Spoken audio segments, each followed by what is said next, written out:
విచారం వ్యక్తం చేసిన అనే విషయాన్ని మహిళా కమిషన్ దృష్టికి తీసుకొని వచ్చినాను. వారు ఏదైతే మహిళా కమిషన్ పిలిపించిందో చట్టాన్ని గౌరవించే ఒక వ్యక్తిగా, మహిళల పట్ల గౌరవం ఉన్న వ్యక్తిగా నేను పొరపాటున ఒక మాట ఏదైతే దొరలానో ఆ విషయంలో ఎవరికి మనస్తాపం కలిగినా విచారం వ్యక్తం చేస్తున్నా అని చెప్పి కూడా మళ్ళీ ఒకసారి వారికి చెప్పడం జరిగింది.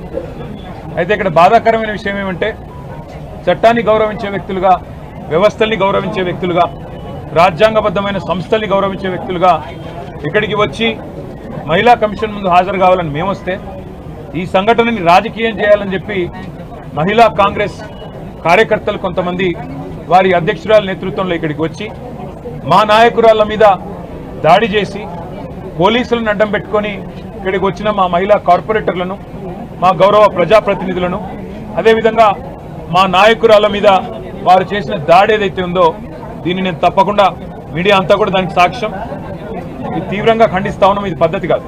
ఎందుకంటే మేము వచ్చింది ఒక సదుద్దేశంతో, రాజకీయాల్లో సంస్కారవంతంగా ఉండాలి, వ్యవస్థల్ని గౌరవించాలి, మహిళల్ని గౌరవించాలి, ఎవరమైనా ఒక పొరపాటు చేస్తే దాన్ని సరిదిద్దుకోవాలన్న ఉద్దేశంతో మేము వస్తే ఈ రకంగా వ్యవహరించడం అనేది మంచిది కాదు.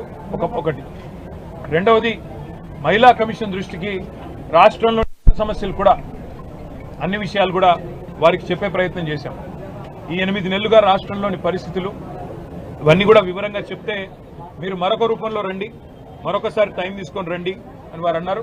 అవసరమైతే తప్పకుండా మా నాయకురాళ్ళందరూ కూడా మళ్ళీ మేము కూడా అందరం వచ్చి మొత్తం చిట్టా కూడా వారికి ఇవ్వడానికి వచ్చినాం. వస్తే రాష్ట్రంలో మహిళల మీద జరుగుతున్న అత్యాచారాలు, ఈరోజు రాష్ట్రంలో ఉన్న పరిస్థితులు, వీటన్నిటిని వివరించడానికి ఇంత పెద్ద మొత్తం విషయం అంతా కూడా తీసుకొని వస్తే మళ్ళీ రమ్మన్నారు. మళ్ళీ కూడా వస్తాం, మా గౌరవం ఉంది వ్యవస్థల పట్ల. కానీ ఈరోజు ఏ వైఖరి అయితే కాంగ్రెస్ పార్టీ అవలంబిస్తున్నదో దాని విషయంలో మాత్రం నేను తీవ్ర అభ్యంతరం వ్యక్తం చేస్తా ఉన్నా. ముఖ్యంగా మా నాయకురాళ్ల మీద, మా కార్పొరేటర్ల మీద, మా నాయకురాళ్ల మీద వ్యక్తిగతంగా దాడి చేయడం, కొన్ని చిన్న చిన్న వస్తువులు, నెయిల్ కటర్ లాంటి వస్తువులతో కూడా దాడి చేశారని చెప్తా ఉన్నారు. మేము పైన మాకు తెలియదు. మరి దీన్ని తీవ్రంగా ఖండిస్తూ ఇలాంటి సంఘటనలు ఎవరు చేసినా అది మంచిది కాదు. వారి మీద కూడా పోలీసులు తప్పకుండా చర్య తీసుకోవాలి.